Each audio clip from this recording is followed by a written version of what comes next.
Good morning. Today, the Department of Justice and our partners are announcing a series of fraud charges being unsealed today in the Central District of California. You will hear in a moment about the nature of these charges. It is important first, however, to understand why the work to stamp out fraud matters. This work matters because every single day, the hard-earned tax dollars of Americans are being robbed. The lowest estimate of theft from taxpayers each year is around $230 billion. If you spent $1 million every single day, you would still be spending after 600 years. And $230 billion is the lowest estimate. Some models estimate far higher annual fraud amounts. It also matters because fraudsters who target taxpayer dollars do not just steal from taxpayers. They also prevent critical benefits from reaching those in need and sow seeds of distrust in government institutions and civil society. No more. No more. The whole of government, including all of the great partners on this stage, is focused on unmasking the criminal actors who are exploiting the American taxpayer. The President's whole of government anti-fraud task force, led by Vice President Vance, is already urgently on the move. The goal is to secure the financial integrity of our country because the American people deserve a federal government that stewards their money wisely and protects it from wrongdoers. As for the Department of Justice, under Attorney General Bondi's leadership, we are laser-focused on investigating and prosecuting every culpable criminal actor in the chain of culpability, all of those responsible for defrauding the United States of America. Our goal is deterrence.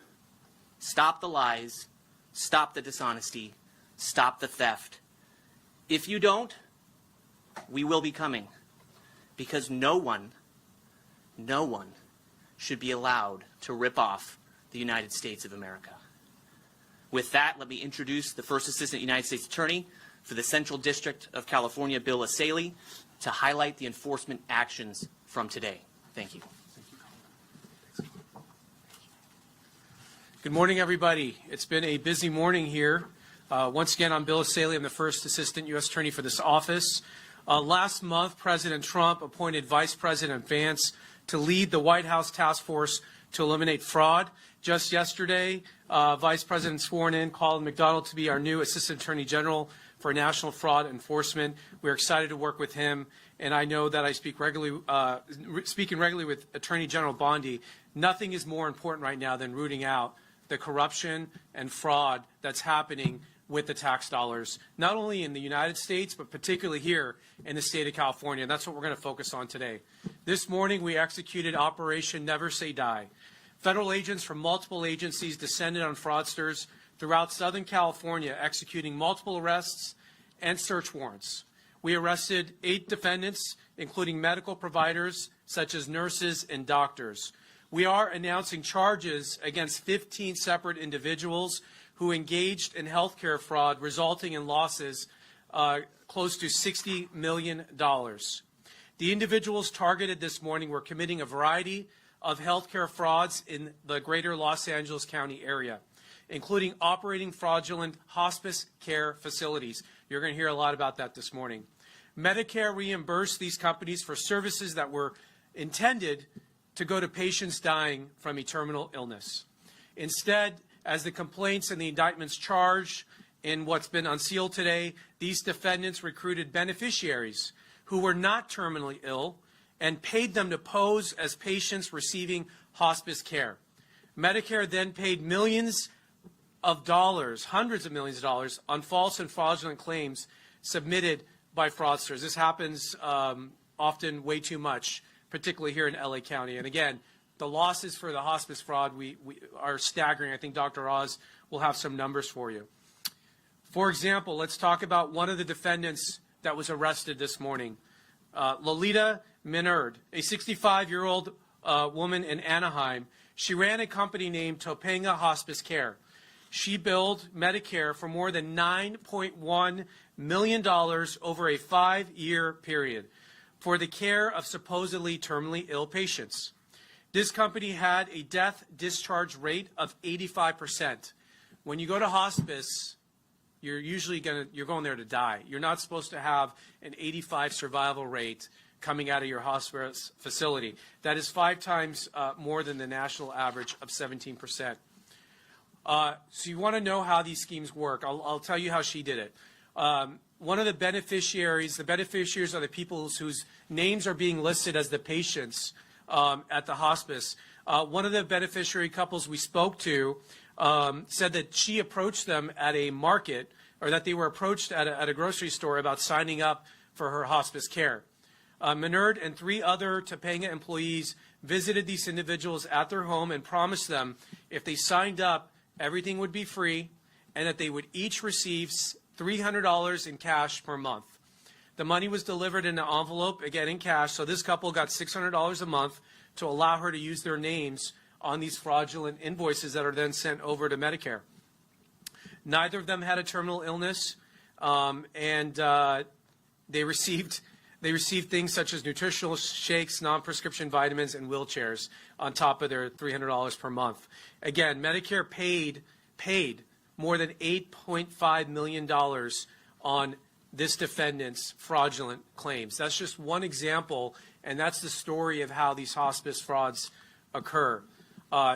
Here's another couple, the Gills. This one's particularly egregious because they are medical providers. Gladwin Gill is a doctor, he's a psychologist. His wife, Miss Gill, is a registered nurse, and they operated what's known as 626 Hospice in Glendale. Interesting enough, they both have a criminal history for tax evasion, and so they're not actually allowed to open up a hospice. So what do? They use their daughter's name to open the hospice. So they're operating this fraudulent hospice under their daughter's name, and the nurse would fabricate and add things to the medical file to make it look like the beneficiaries were terminally ill when they weren't. This particular hospice submitted more than $5.2 million in fraudulent claims, and Medicare actually paid out more than $4 million. And so, again, it's another fraudulent hospice. Their discharge rate of survivors is above 70%. All 22 beneficiaries that we spoke with had no terminal illness. They did not qualify for hospice care. And so what's interesting about this case is it's been on the radar of the federal government for a while. I was talking to Dr. Oz about this. Search warrant was actually executed in 2022, but nothing happened with these cases. Nothing's happened with fraud under the prior administration. And you'll have to ask them why, but presumably it just wasn't a priority. And so we are making fraud a priority. So quickly, within the last year, we've been working at lightning speed to put these cases together, and you're seeing the fruits of that today. And I think you'll be seeing many more of these operations in the months ahead.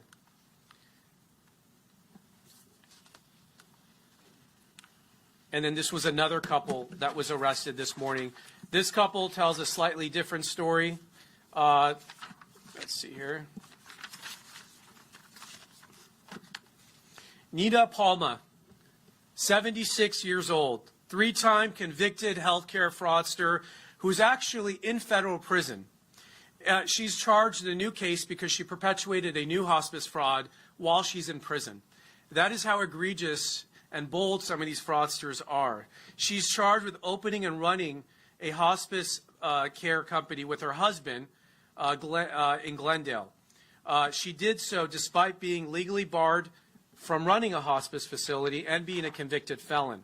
Her husband, Adolfo Katbagan, was arrested this morning.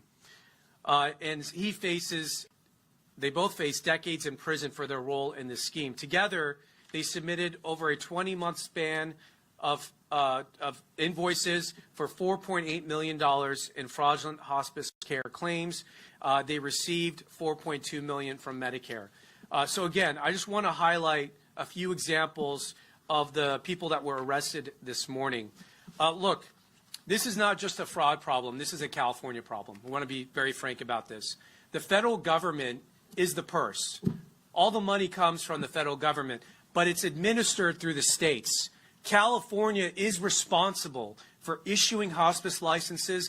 They're responsible for regulating doctors and nurses. And the problem that you see in California is that there is no vetting and there's no checking. They do not care because it's not their money, is the way the state of California looks at it. And so in California, I call California the kingdom of fraud, and Gavin Newsom reigns over this kingdom here. You have hundreds of billions of dollars in fraud. If you look at the EDD fraud, the SNAP benefits fraud, the health hospice fraud, the homeless fraud that my office has done, one thing is in common. No vetting, no checking. Money goes out the door with no questions asked, no receipts, no checking up on them. In fact, and maybe Dr. Oz will talk about this, California's own auditor said they need to put better regulations in place so they can have oversight over the hospices. They were required by January 1st of this year to adopt emergency regulations cracking down on fraudulent hospices. That deadline was January 1st. They did not pass the guidelines. You'll have to ask the governor, Governor Newsom, and the Department of Public Health why they refuse to issue proper guidelines and have proper oversight on hospices. So when the state says that they are taking fraud seriously, it's a bold-faced lie. They are not taking it seriously.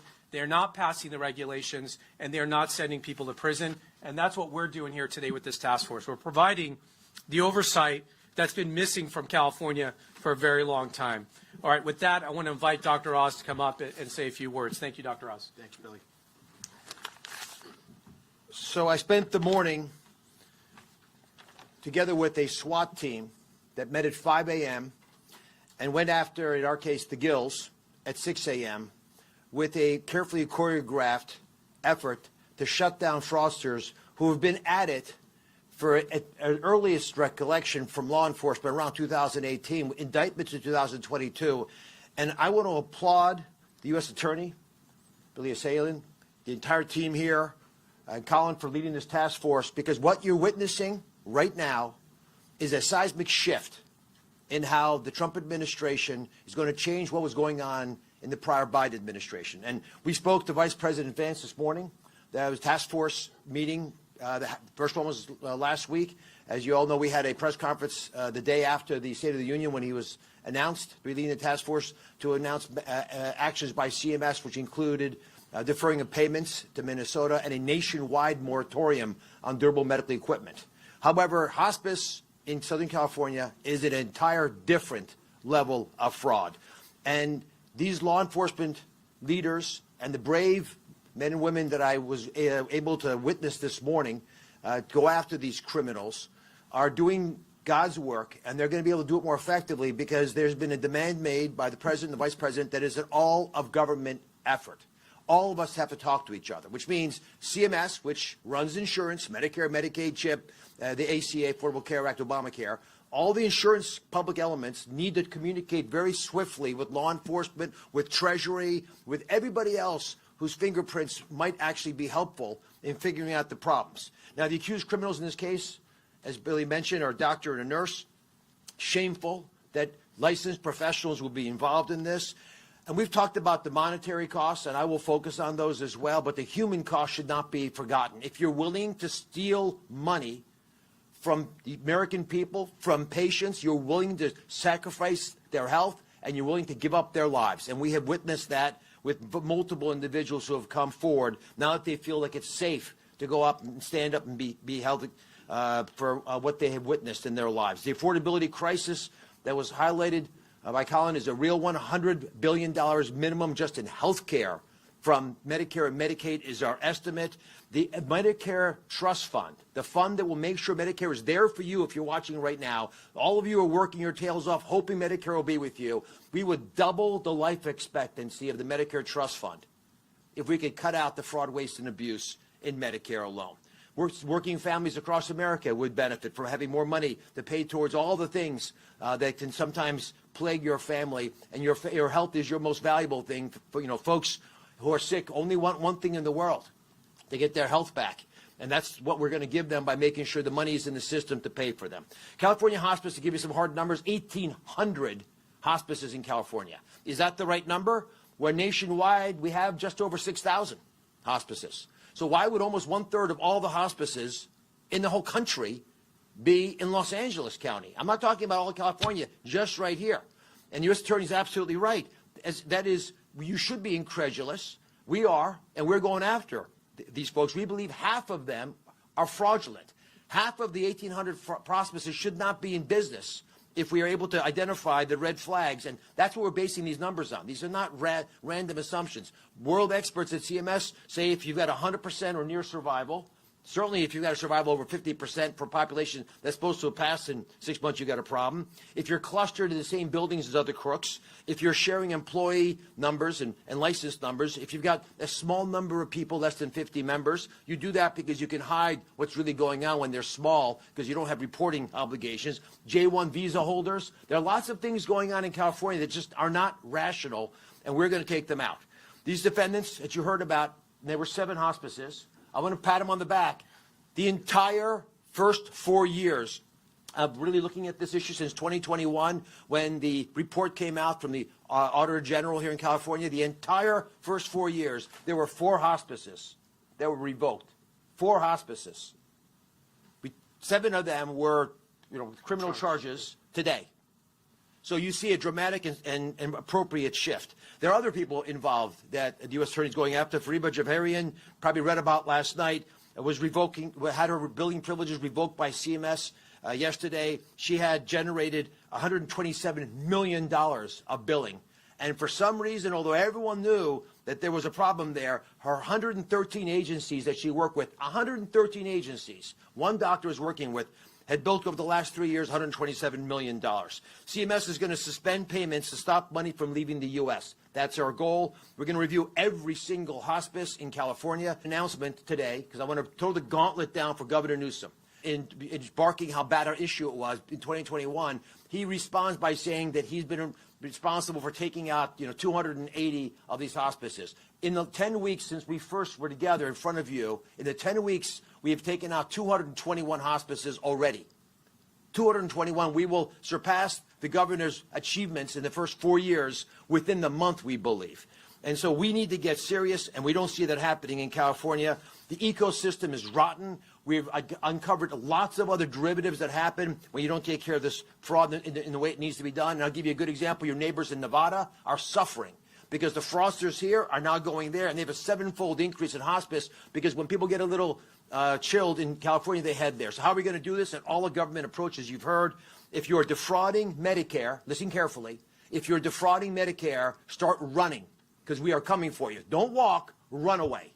The folks that are on stage here and all over the country under the leadership of President Trump and Vice President Vance and his task force are not going to tolerate it. None of us can afford the luxury of being sloppy about this. And I want to highlight something that the U.S. Attorney Salian just mentioned. That document that he showed you, that was a health and safety code in the state of California made in response to an Auditor General report that was supposed to be in effect on January 1st that would have helped to clean up the mess here.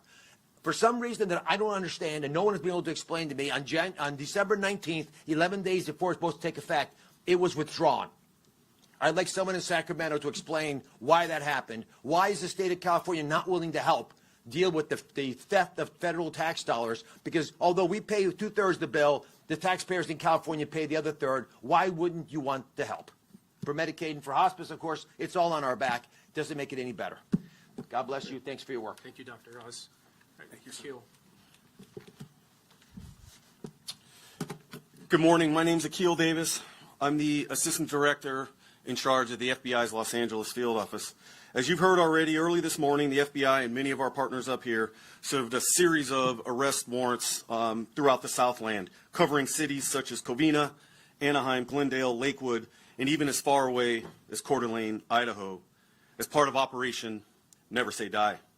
In all its disturbing forms, fraud historically does not get the attention it deserves, so I'm glad to see a national spotlight on this pervasive crime problem. The reality is that everyone, all of us here, everyone pays for healthcare fraud. As health insurance premiums, co-payments, taxes increase, our benefits decrease. The FBI has recognized the Southern California region as a high-risk environment for hospice-related healthcare fraud. So while it is not a new problem for us, I'm thankful to have the support you see here today. Many of these defendants, some who you've heard of already, are nurses as well as psychologists, not only violated the respective oaths they made, but stole money intended for people who are terminally ill. One defendant I want to highlight again, I know that you've heard of many of them. One I want to highlight, Nita Palma, convicted 3 times, is alleged to have brazenly operated 3 fraudulent hospice facilities while free on bond and awaiting trial in a separate fraud case. Many of the defendants used the proceeds for their mortgage payments, car payments, international travel, luxury items, or they sent money overseas. I'd like to thank our partners here today, HHS, OIG, the Department of Labor, IRS, and of course, United States Attorney's Office.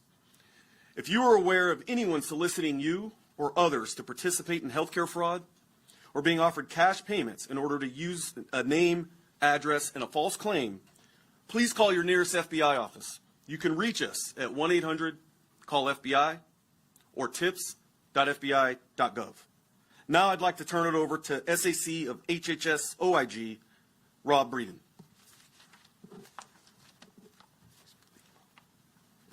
Thank you and good morning.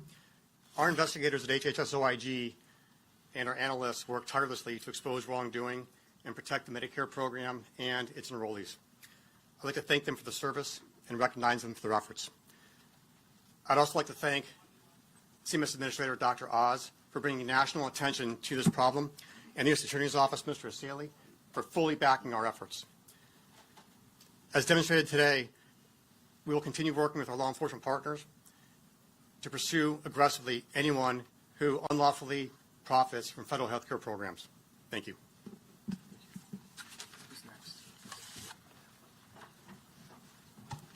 Good morning, everyone. My name is Anthony Diaz-Pizito. I am the Inspector General for the Department of Labor.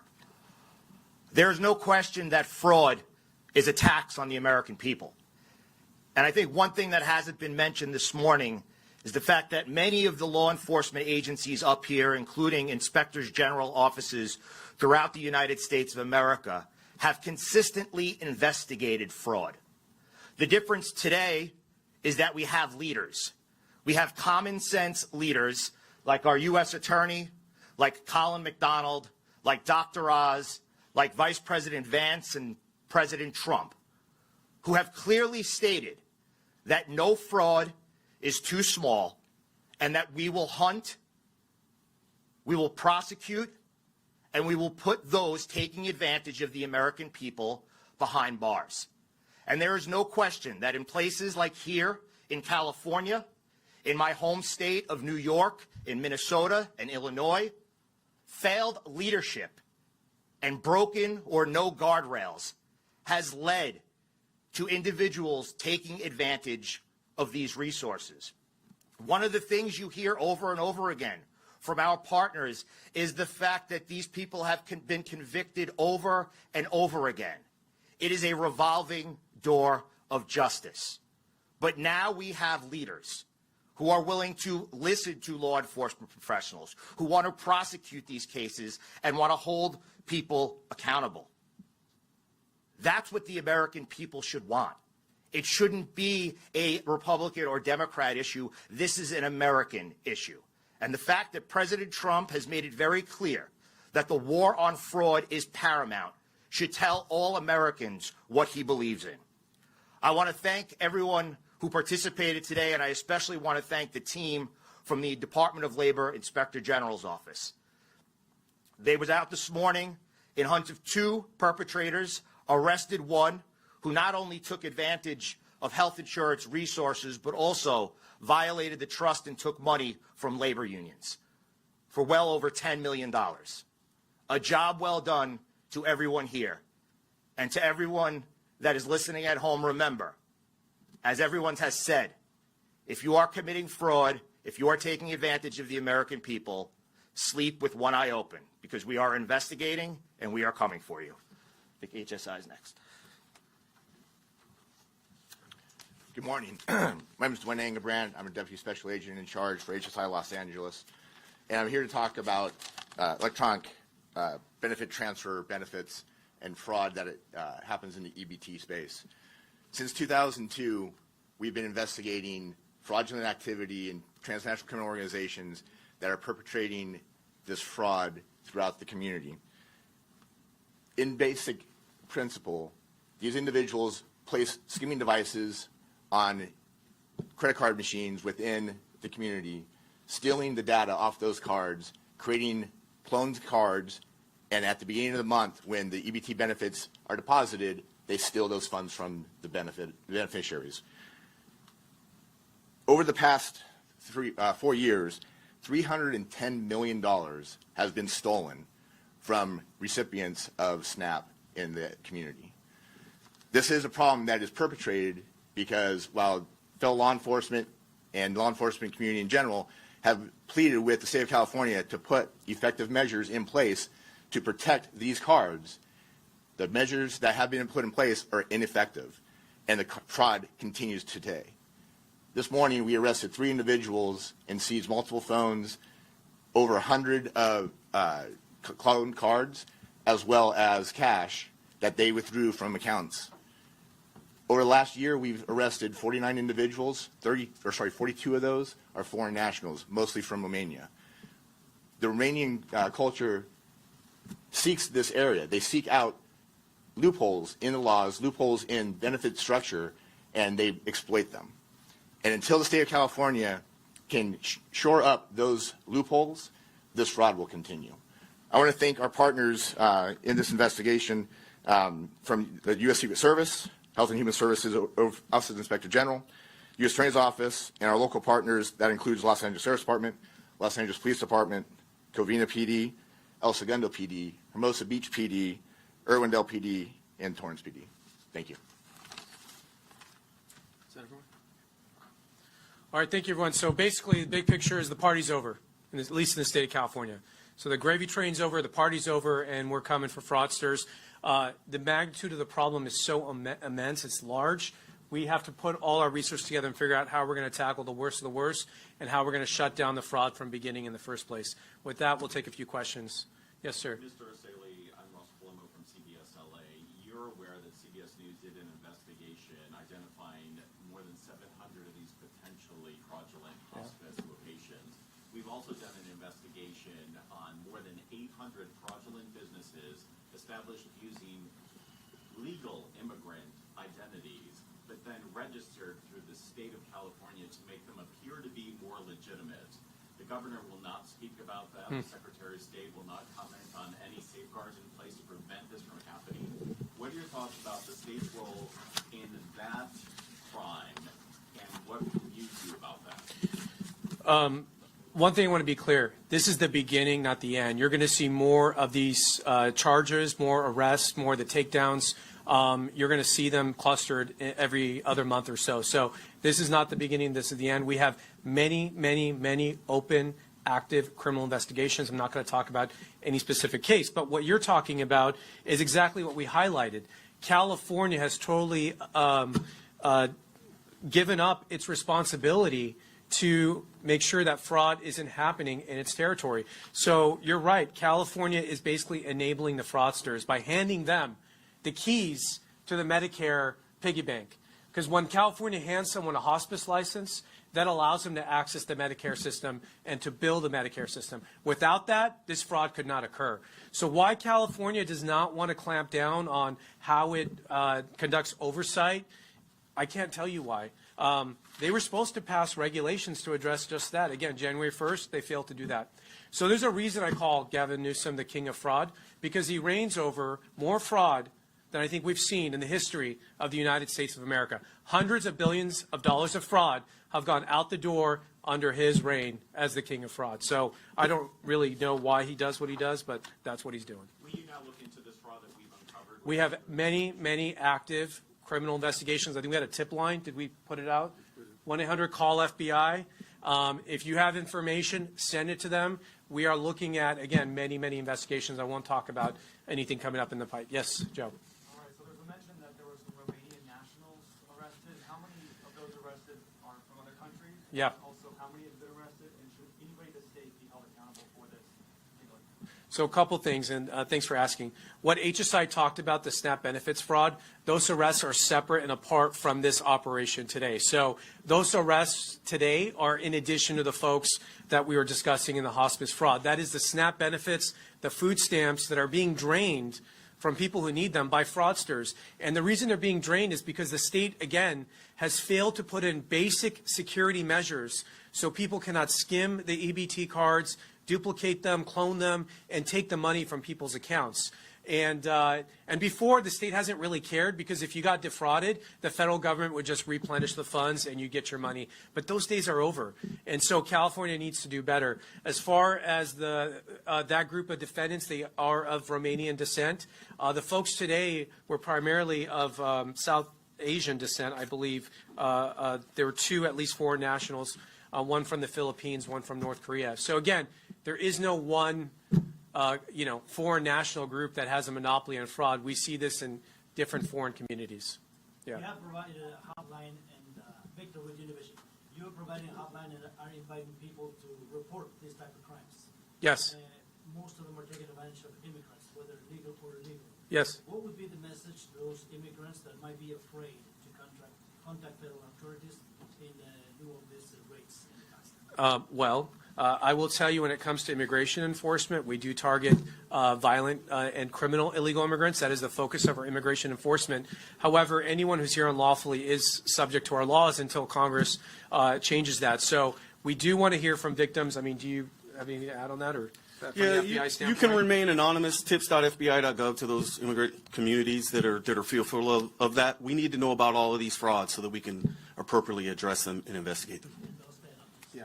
But the FBI is not they're not looking to use that tip line to deport people, if that's your question. Yeah.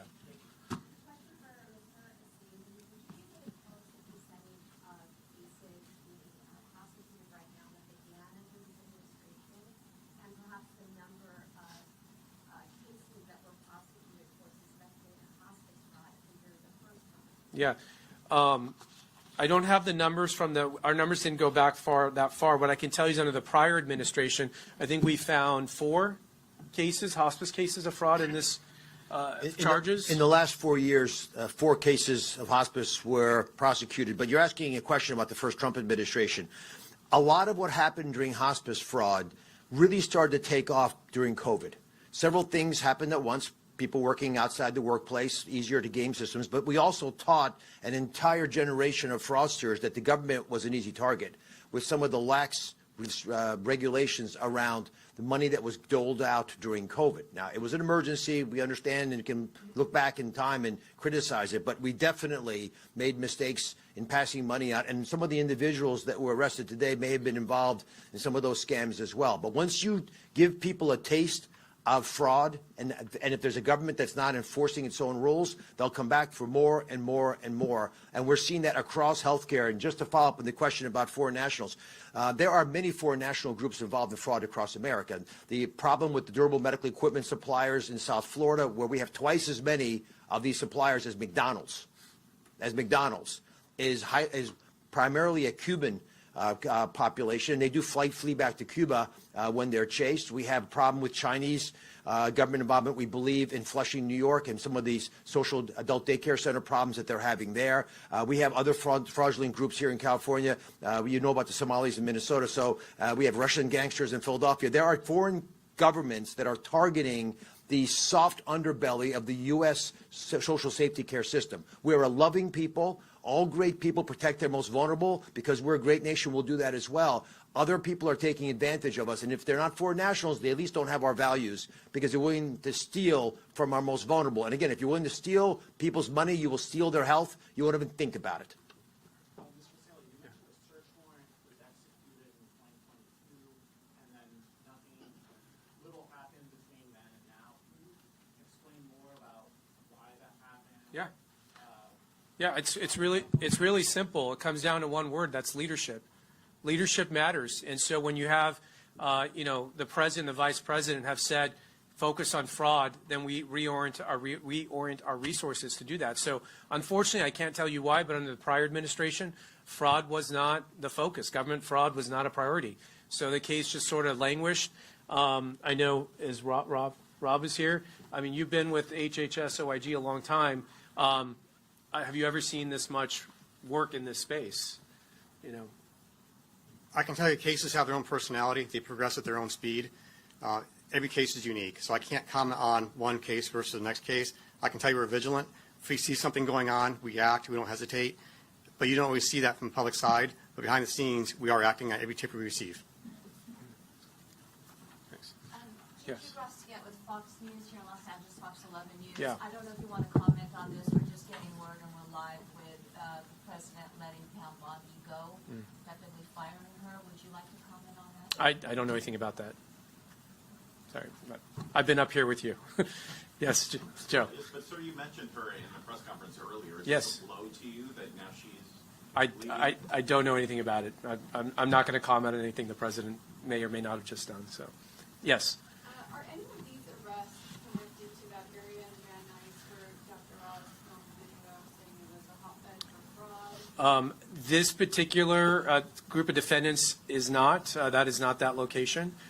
But again, I'll just say we have many active investigations going on. I can't comment on any specific case. All right, two more questions. Yes. Just a quick follow-up for Dr. Oz as well. Did you respond to community concerns and said that video was discriminatory in any way to the individuals there? I was stating the facts as they've been explained to me, and we have a lot of evidence of where the fraud is just looking at the numbers. If you have hundreds of hospices in a small area, you should be suspicious because it's not naturally what happens with hospice care.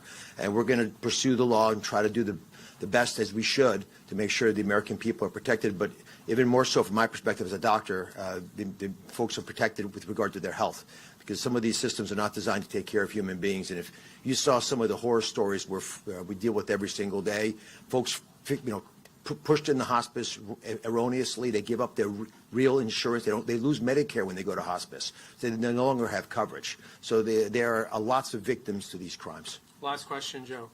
Yeah, in Minnesota, there was a pause in payments for some federal funds. Has there been any conversation about that here in California and going forward? Can anybody at the state here be held responsible or face any legal consequences with this? You answer the first one. The process that took place in Minnesota is being examined in other states as well. We've sent a letter asking for information. We're now looking at issues that we need to follow up on. Sir, do you have any comments on Pam Bondi? Dr. Oz? Let me just answer Joe's question real quick about holding people in the state responsible. Nobody's above the law. If we find evidence in our investigation that anyone within the state system was facilitating the fraud or otherwise benefited personally from the fraud, you bet you they will be arrested and charged by this administration, without a doubt. Now, a lot of what you're seeing, though, is just flat out malpractice, malfeasance. It's malpractice. The state just doesn't want to do anything about the fraud. But we will work these cases up. We start with folks at the bottom level of the fraud, and you know what? They're facing a lot of time. They may want to cooperate. That's how these things work sometimes, and that's when we'll learn about potential insiders. But that does take time, and again, no one was looking at this until we all got here. So with that, thank you guys very much. Thank you. The press release is out.